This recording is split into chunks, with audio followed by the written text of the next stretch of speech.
Welcome to the Granada Hills Center for Spiritual Living. We are located in the North San Fernando Valley, and this is our Science of Mind discussion evening. Reverend Nancy and my name is Maureen Hoyt. I am Minister Emerita of the Granada Hills Center for Spiritual Living, and we are here to create a message of what Ernest Holmes was teaching we call religious science. You are welcome wherever you are in the world. And to set the tone for the evening, we have what we call lighting the flames of faith. And it's a call to service. We perform this ceremony to promote the universal consciousness of life, which acknowledges that all peoples, all faiths, all sentient beings come from that one great universal presence, which we call spirit. Fundamental to this truth is the unifying nature of all religious thought and experience, which we honor here tonight. As Vinu lights the first candle, it's for the Tao, honoring the universal path of harmony and equilibrium, the natural way. We light the second candle for the shamanic traditions, honoring the beliefs and practices of all indigenous people, the way of primal spirituality. We light the third candle for Hinduism, honoring the path of knowledge, action, and devotion. We light the fourth candle for Judaism, honoring the ethical path of living by sacred law. We light the fifth candle for all forms of Buddhism, honoring the Four Noble Truths and the path of compassion. We light the sixth candle for all forms of Christianity, honoring the Christ consciousness as the path of love. We light the seventh candle for all forms of Islam, honoring the path of submission to the will of God as the highest calling. We light the eighth candle for the universalistic religion of Baha'i, honoring the path of unity and peace. The ninth candle we light for all forms of new thought, honoring the metaphysical path of mental healing through the practice of universal spiritual principles. We light the 10th candle for all those who are as yet unaware of the power and presence of spirit in their lives and for the space we hold for them at this center and in our hearts. And as Vinu lights the healing candle, please put silently into the light the names of anyone you wish to have experience the healing flame of God's eternal love. I'm thankful, so grateful. I'm one with the Spirit all around me. I'm thankful, so grateful. I trust in God. I surrender. I surrender. I'm one with the Spirit all around me. I surrender. I surrender. I trust in God.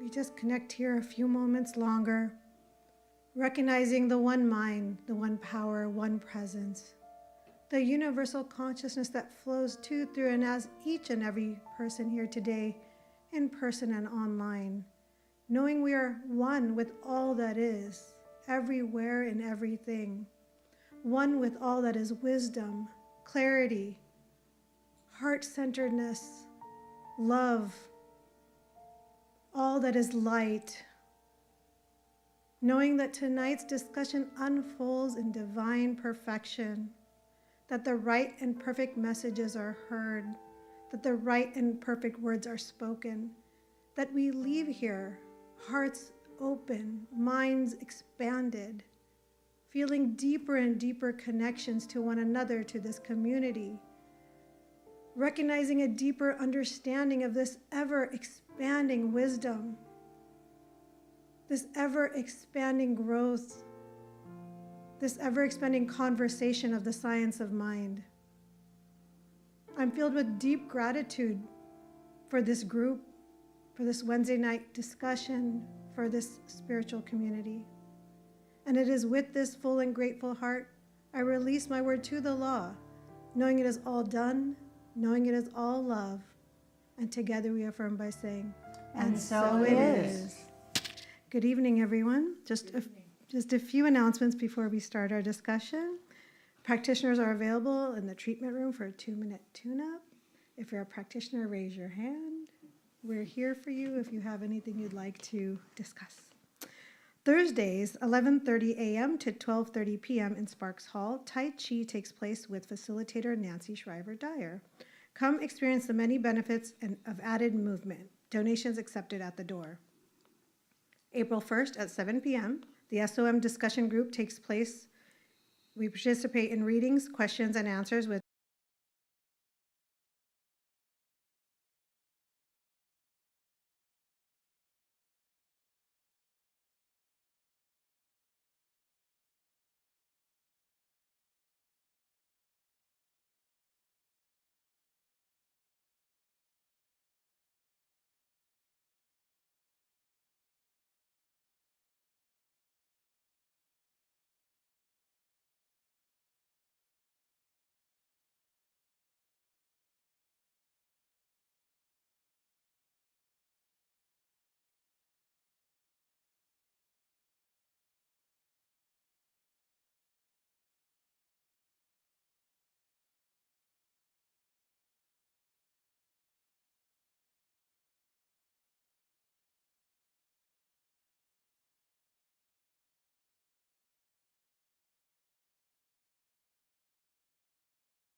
a good example for this, but it was like you choosing this guy. Yeah. I mean, I was choosing UCLA, which was not the right place for me. I would have been miserable there. Yeah. Yeah. So, yeah, the scores, they didn't happen. Interesting. Okay. So here you are still teaching, right? After all 34 these years. Yeah. Yeah. Yeah. And how many students have passed through your class, your classes? Hundreds and hundreds, and hundreds of people have been Probably thousands at this illuminated by point. you. But the neat thing is with those 25 people, you know, Yes. that was like, it was just like a little incubator. You know, we just helped one another, and it was so supportive. Yeah. And it just opened me up to that's what I need. I don't need. I'm not. I had to get clear of I was an older person, you know, in my 40s, and Yeah. so it would have been horrible. Yeah. I hear what you're saying, and I was sitting here thinking about it. Divine. The thing that I think about is that did I really tune into my heart when I was saying it, or was I saying what I had heard from other people that it was not what was coming out of me? Because I think that a lot of the decisions I have made was because I thought that was what I had heard that was the best, and I had heard that was the thing to do. Not that I tune in and really ask my heart, what did I want? Where do I want to be? It's that's what seems to hit me with this, is that the divine idea is the idea that is coming truly from where I am within, and not utilizing these external circumstances to choose something because somebody else said it was the best, or somebody else says it's what it's supposed to be. And that divine idea also tells me to let go of this rigid thinking of it has to be of picking it over there. It's like if I ask for transportation, I might want a super sports car and stuff, but all the ramifications that came with that car would not necessarily fit my personality and all that. So if I want that divine idea, I'm going to get one that's going to be comfortable for me, that I'm going to drive. Like you got one that was, the people around you were the perfect. So the idea is, it's really allowing myself to take a look at what am I desiring in my heart for real? What do I really want out of it? And not rigidly pointing to something. That's what I noticed with this sample, is that that was the place to go, out there. You know, that's what everybody said. You want a UCLA graduate degree. So it wasn't coming from within me. I didn't, but that was one of my first lessons, to learn to listen more to what I need. I needed a safe environment. I needed a quiet environment. And so that was Spirit, to me, working for me, you know, which was, you belong over here. And now, you know, 40 years later, I mean, I've been practicing that quite a bit the last 20 years or so, to listen within of what's right for me. Yeah. And, you know, go to practitioners or do my own treatment, or, you know, read our literature and study all of this, and be still and wait for, you know, some sort of message that comes. Sometimes it comes while I'm driving in the car. Oh, yeah, that's what I need to do. So have you ever taken anybody here taken a prosperity class? Yes? Yeah. So early on in my ministry here, we had a couple at the church, Shannon and Harvey. Remember them? Yes, well, Shannon was in the prosperity class. And she wanted to demonstrate. It was a 12-week class based on the 12-step program. It was called the 4T Prosperity Program. And probably one of the most successful prosperity programs because it was a 12-week program. 90 days, you can come up with some really creative, divine ideas, not just in the mind of God, but in the mind of the individual. So Shannon wanted a BMW, one of the little BMWs. I don't know what the number was in those days because it was in the 90s, but one of these little BMWs. And I asked her one day, maybe the third week of the class, she kept talking about this BMW. I said, have you test driven a BMW? And she goes, no. I said, well, wouldn't you think that that would be the first thing you would go to do just to see if it was the right fit for you?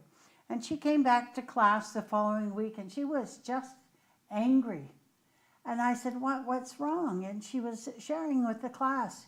She had a big bouffant hairdo. And she said when she got into the car and she test drove it, her hair kept getting caught on the roof of the car. And she said, if one thing's for sure, I don't want anybody to touch my hair. And if I can't sit in a car without my hair touching the roof, I need to find a different car. But the point I'm trying to make with that is that we can want something that we think is the right thing for us, and yet you found something better. There's always, as Dr. Walker used to say, never let your good get in the way of the best.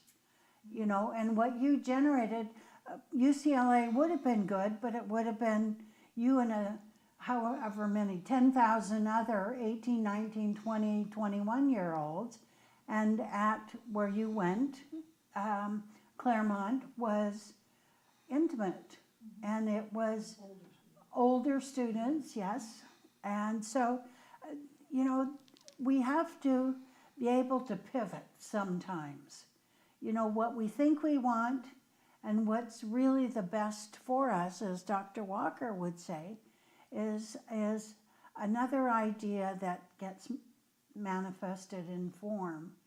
And of course, every idea that we have, everything that's created in our lives is created twice, first as an idea and then in form. So we have to be prepared for the form that is the best one for us. Yeah? Yeah. So, anybody else have divine ideas? Andrea? You have to leave it on. Yeah, I had Okay. it. Okay, good.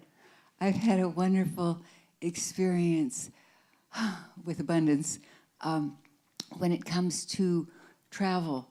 I took all that French in high school and one semester at UCLA and knew that I was going to make it to Paris once before I died. And when I was 45 years old, I met my husband. We were together for 27 years, and he had the wanderlust. I have now been to 80 countries on all 7 continents. I've walked with the penguins in Antarctica. I've been on 48 cruises. I just am so overwhelmed when I think about it, even that we've had such a wonderful, wonderful experience meeting good people all over the world. Countless things that were beyond what I dreamed of with my little ego.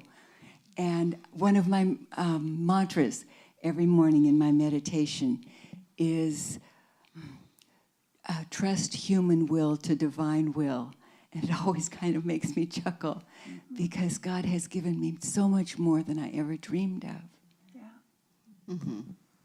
Yeah, it's an interesting thing when we we might have been raised in a more traditional religion where we were led to believe that there was a divine plan for us.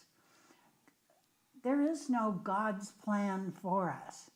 It's our plan for us, and God says yes. You know, that's how it works. And yet, there are so many people, so many of us who were raised in traditional religion. We have to reorient our thinking a little bit around this idea that God's plan for me is my plan for me. It's not something separate from that. Say that again. God's plan. Our plan for us. Yes, God's plan for me is my plan for me. You know, I have a plan and God says yes.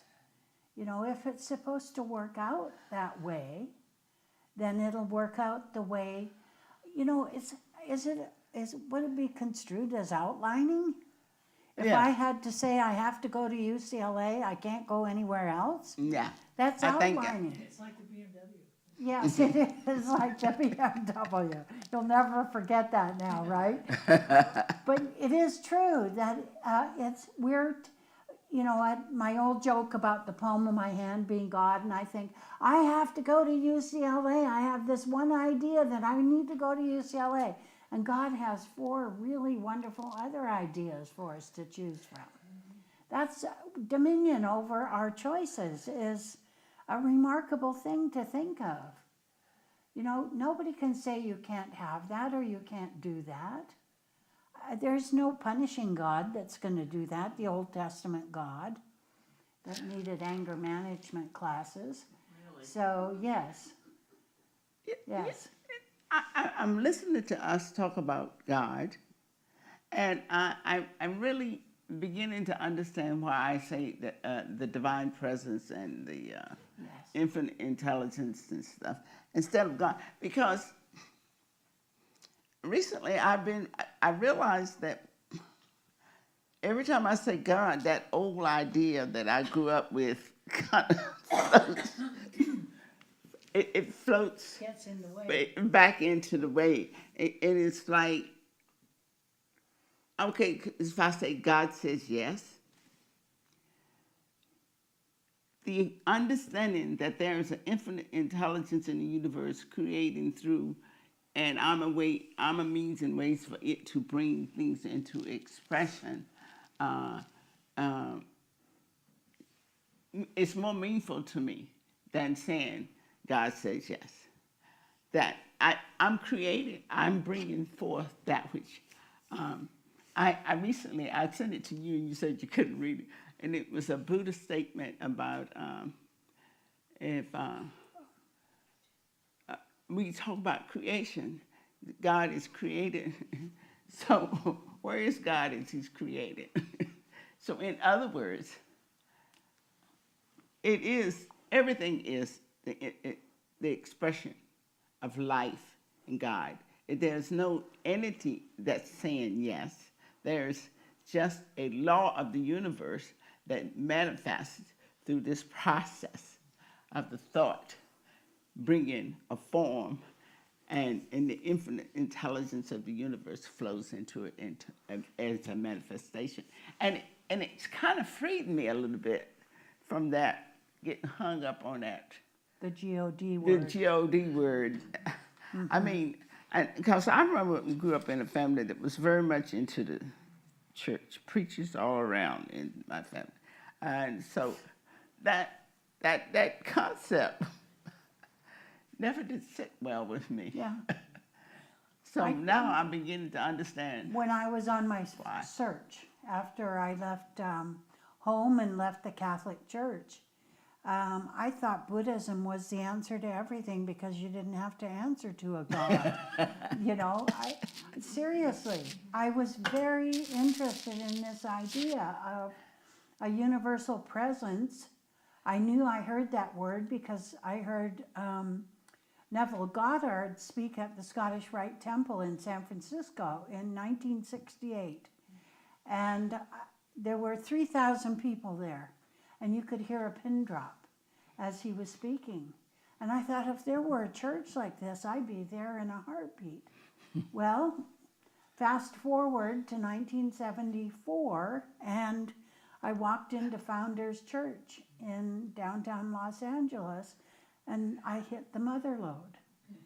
You know, after searching all through the 60s, trying to find a belief system that, you know, worked with the teachings of Jesus, because I liked that part, but I didn't like the Old Testament part.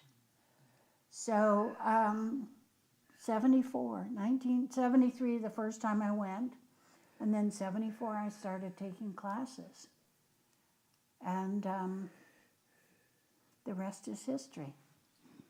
So, divine ideas. Any divine ideas that didn't materialize on this end here? Or did materialize? I like the ones that do in unique and wonderful ways. Well, I was just thinking about, I don't know how to actually answer that question specifically. However, this thought of divine ideas makes me think of the things that have materialized that I didn't think I had even imagined. But I know that everything that is was once imagined. Mm-hmm. So there, to me, has to be something greater, like this infinite intelligence, that maybe my little human self wasn't even able to comprehend the greatness that lie before, lie ahead. They're just, perfect example. I was not looking for a spiritual community. I was not trying, I wasn't, but I feel like there was something guiding me towards this place. It was not happenstance. There were, series of synchronicities. And I do feel like, I don't think it's from out there. I think it came from within. But I wasn't even aware on a conscious level that something within me was being drawn forward. Yeah. That first Sunday at Founders, I cried through the whole service. I was crying for happy because I thought, first of all, there was 150 people in the choir in their blue and red robes with Dr. McNeil conducting the choir. And just the music was just, when you have 150 people singing for you, and I knew they were singing right to me. It didn't matter about who was sitting here or who was sitting here. And it was just the most remarkable morning. Just most remarkable morning.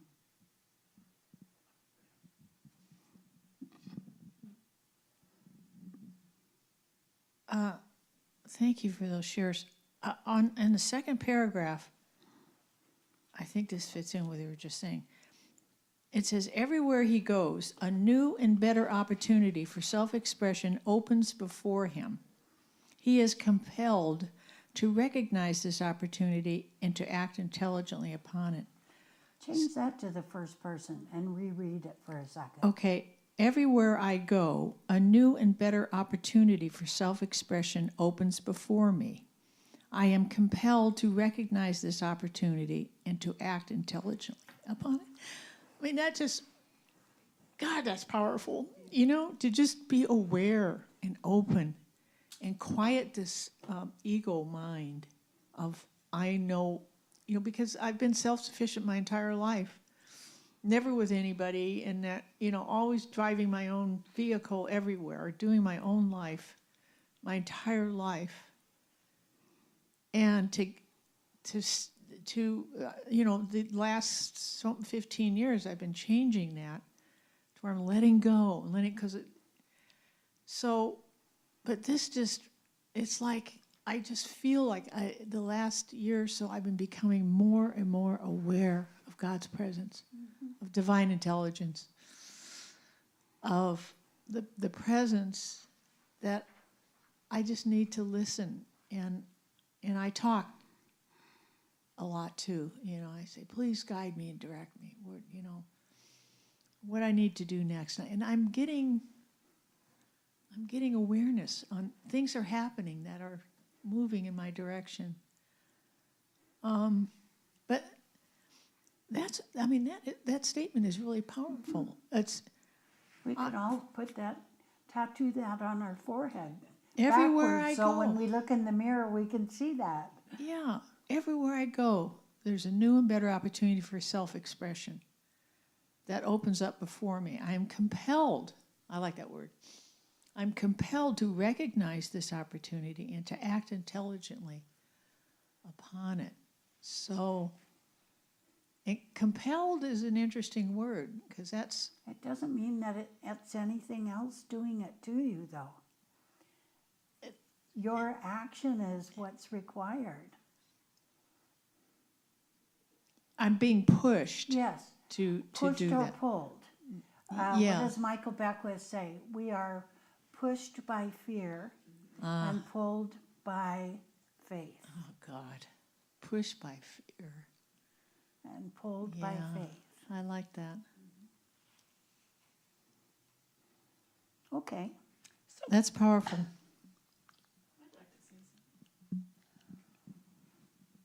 I just wanted to backtrack to the use of the word God, or as opposed to intelligence, universal intelligence.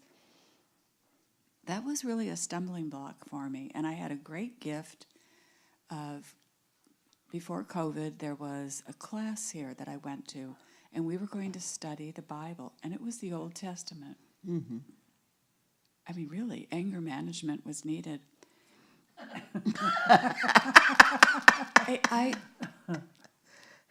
I worked with kids for many years, and it was like someone should have stepped into that playground and pulled this thing together. But when I was in the class, I was almost having PTSD about it, and that being in that class, I realized it's a stumbling block, because when I hear the word God, there's this little thing where I just see dopey men or 7th graders doing stuff. And I was steeped in that as a kid. And we had a minister at our church who really acted like that towards us kids. And that was such a gift to go there, visit those verses, hear those stories, and realize you need to, when you hear the word God, it doesn't mean that. It doesn't have to mean that. It was good. Yeah. I took Old Testament with Dr. Arthur Chang at Founders. Every Tuesday morning, Betty Raff and I would drive down there. One day she asked me, "Did you ask me to come with you just so you could drive in the diamond lane?" And I said, "No." I said, "I truly love your companionship." Anyway, Betty Raff was probably as old as I am right now, and I thought she was awfully old. But she was a wonderful student, and the rousing discussions we had on the way home after getting an interpretation based on the studies of Rocco Errico through Arthur Chang, who was raised Jamaican Chinese and who was raised as a traditional Catholic in Jamaica growing up, and having the Buddhist influence from the Chinese part of his heritage. He is brilliant. He's still around. I keep talking about him like he's gone, but he's no longer in the pulpit is really what I mean when I say he was. Every Tuesday morning, sitting there in class with him. And the Old Testament wasn't quite as scary anymore, but it was a vengeful, punishing God that was about controlling people through fear. And the New Testament gives us this loving, generous counterpart to that. But we didn't focus so much on that growing up. It was always about the fear and the punishment, and you cannot have a conversation with God as a Catholic except through an intercessor. And so, yeah. But you know what? I was thinking when you were talking about that, I had this problem. I think my challenge with the word was my history. not so much as the word did anything, but all the things that I had attached to it because of my background, my whole belief system. So when I was saying the word, when I would say the word, all that stuff was. Yeah. So it was like, okay, actually, when I first got in this teaching, I think it was when I was taking 300, the third year class, when I finally got all right to say God, I would not even say it. There are a lot of people who come That- to us with that idea, yes. I had such an aversion for it, but I thought I had grown past it until recently. I realized that it's still, when I was hearing people say it, I heard them say it like it was an entity. And it was like, no. Wait a minute here. And so, but it's not the word God, it's my history that I think that Yes. I'm dealing, and that's what I was hearing when I heard the people say, because I think that the terminology is what I associate with it. I mean, and I had an aversion from as a kid, because I mean, I thought that God was limited because he kept judging. He kept judging. And I just didn't, it didn't sound like, why, if you made everything, why are you going to judge it if you made it? That's true. I never thought about it, now I have to think about that. I asked for a saying, I said, that seems stupid. Why are you going to make something and then make it so it don't work like you, since you got all the intelligence? So I got in a lot of trouble as a kid. Me too. Yeah, making those statements. Why would God make a devil? That was stupid. I wouldn't have made no devil. So I think I had a lot of history with it. And it was just that as I grow in our awareness and understanding, I realized that I'm freer if I don't use the word. I free myself to say divine presence in the word. Yeah. Yeah. It's God is just a placeholder for the ineffable. I know. You know how it's just a word. It has, you know, when we take our oral panels for our ministerial credential, one of the trick questions is define God. That's a trick question. They do that with the practitioner licensing too sometimes, and we were taught in our what do they call it when you do a test run? You do a test run for oral panels before you go actually become a minister. And one of the things my teacher said, if someone asks you to define God, say, I can't define God. I can only define the nature of God. And that's the best and most satisfactory answer to something like that. Because God, the Word, is just a placeholder. Divine presence is a placeholder. Source is a placeholder. The force is a placeholder. And right now, Spirit is my favorite word, because it's a thing that I feel within, and it's a thing that I see without.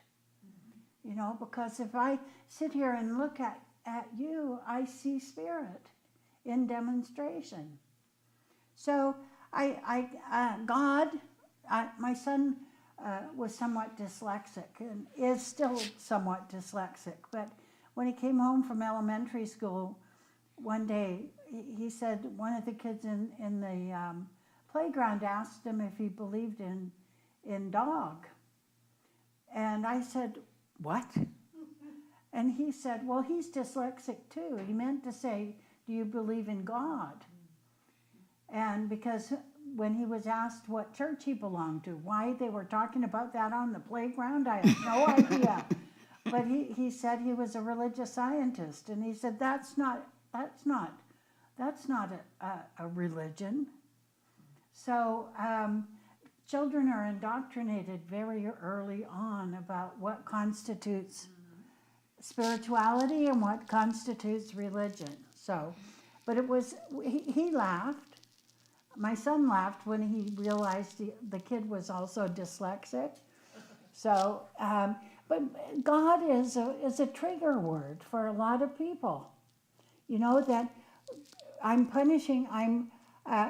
God is going to punish you for something, real or imagined, right? Growing up.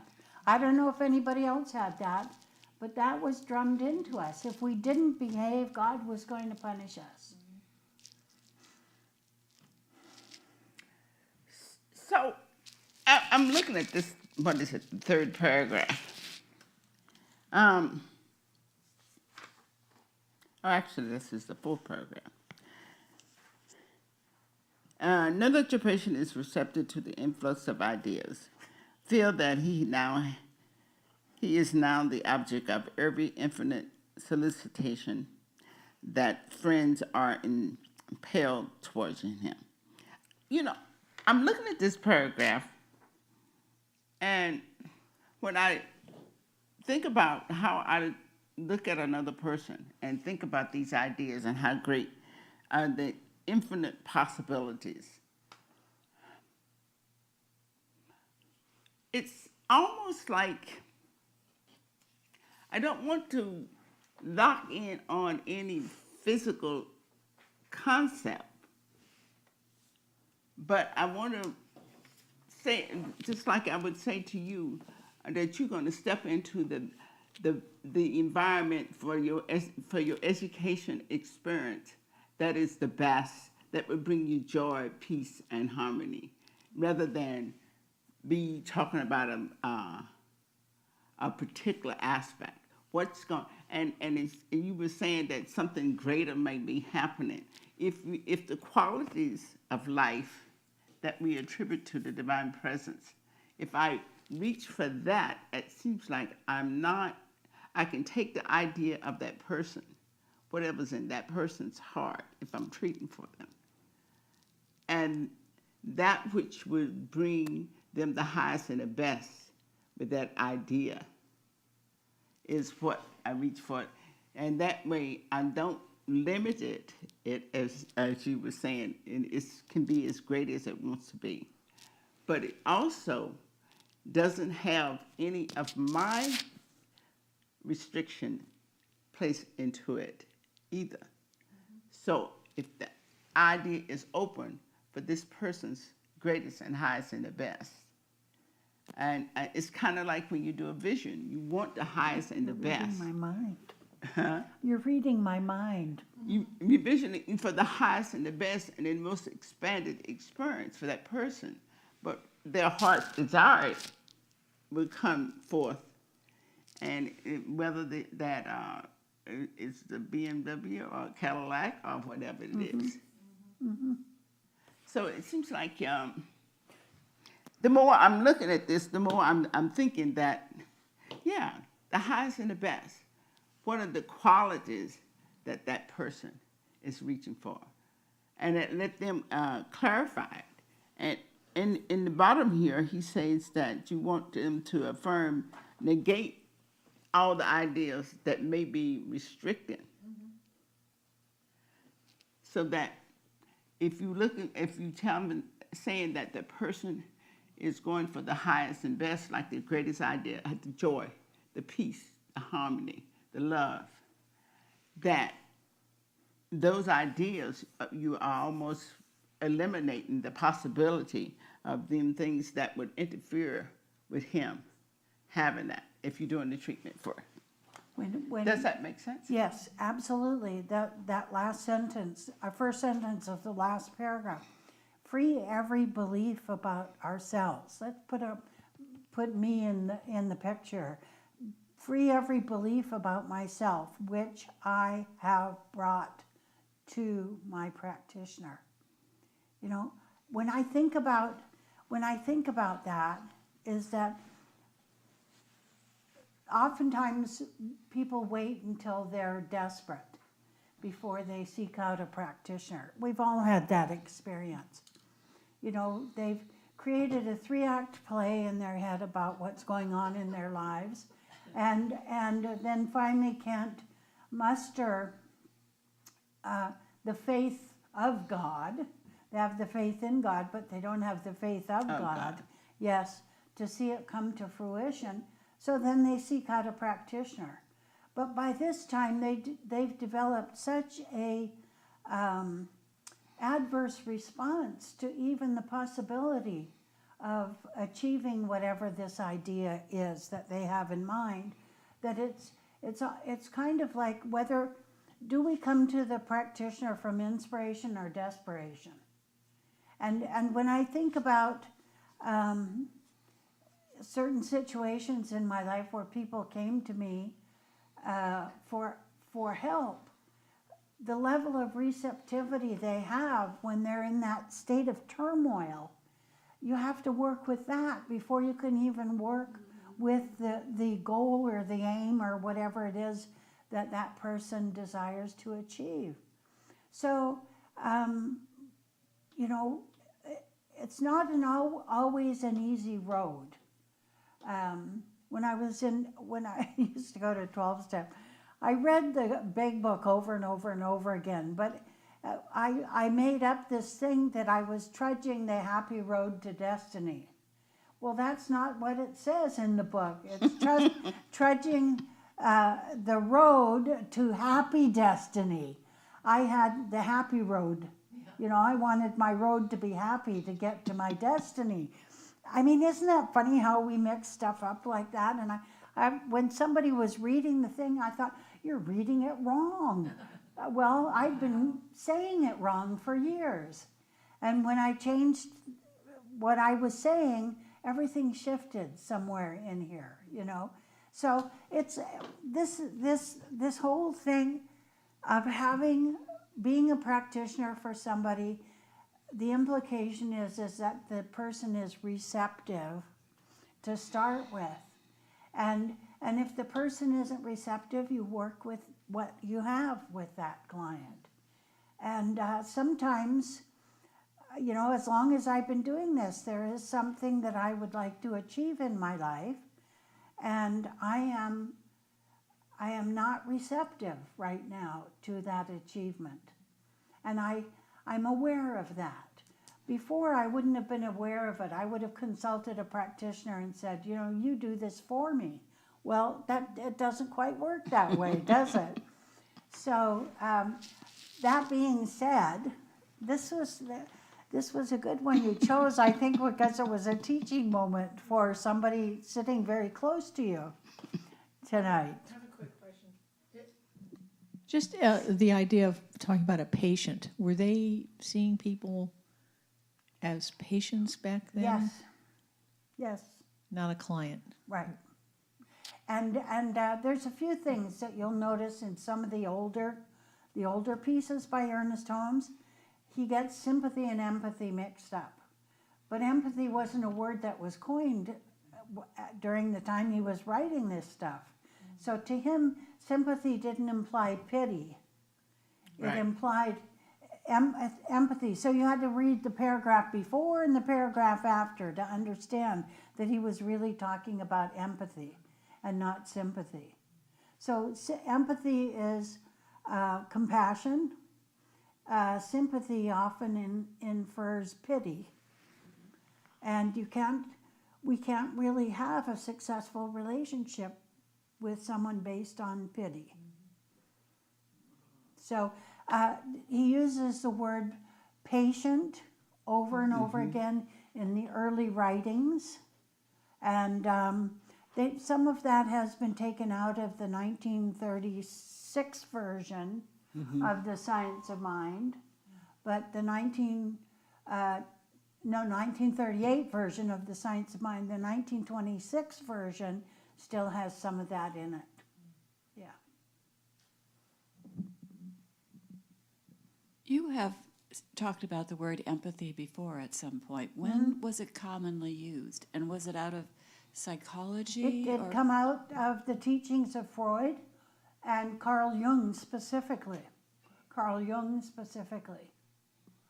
So when Ernest Holmes was writing, only people out of Freud and late 19th century were using that term in their Yes. work. Yes, yes. Very interesting. Yeah.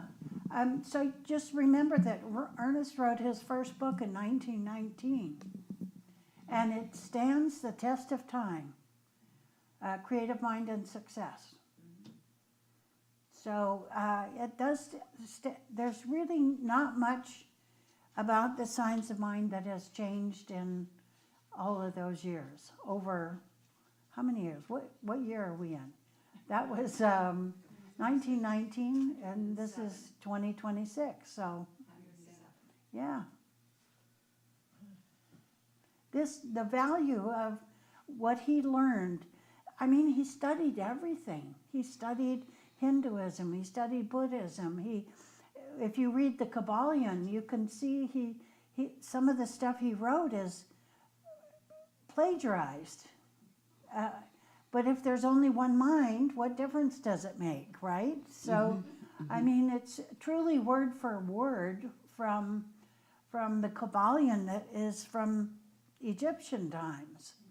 So, and he had a mind like a steel trap. He's quoted Emerson in The Science of Mind 238 times without giving credit to Emerson. And how I know that is from Larry Weaver. Yeah, I remember He that. put the whole Science of Mind textbook into his computer and pulled out, however he did that. He was a nerdy guy who turned into Emerson whenever he talked about him. He became Emerson. His whole demeanor changed when he taught Emerson. And yeah, so it's not like the copyright is over on the original Science of Mind text. It was due to be renewed in 1989 and somebody missed it. So it's now public domain. The 1938 version of the Science of Mind has been copyrighted every 25 years. So the other one, you can use any of it. So there you go. That's so saith the lesson. Right? No, yes. I mean, 7:15. I didn't know. Time went fast. Thank you all for allowing us to experience your company and your consciousness. And thank you all online for joining us. So I just want to say a couple of words to say good night. And not only thank everybody, but thank the universal presence that has flowed through and brought us to a greater experience of understanding and appreciating the divine presence as it expresses itself and brings us to a place of understanding and being more aware of our ability to create the world as we desire it to be. And as we go forth from this experience, knowing that what has been gifted here continues to expand our understanding and awareness as we create life anew, moment by moment. And with the consciousness that says thank you for the awareness, thank you for the understanding, thank you for the united expression of the truth. And as we go forth to experience it, we are truly grateful for the law of the universe that is continuously saying yes to everything that is put in according to our divine knowing of the truth. And together we say, And so it it is. is. Thank you so much, everybody. Thank you.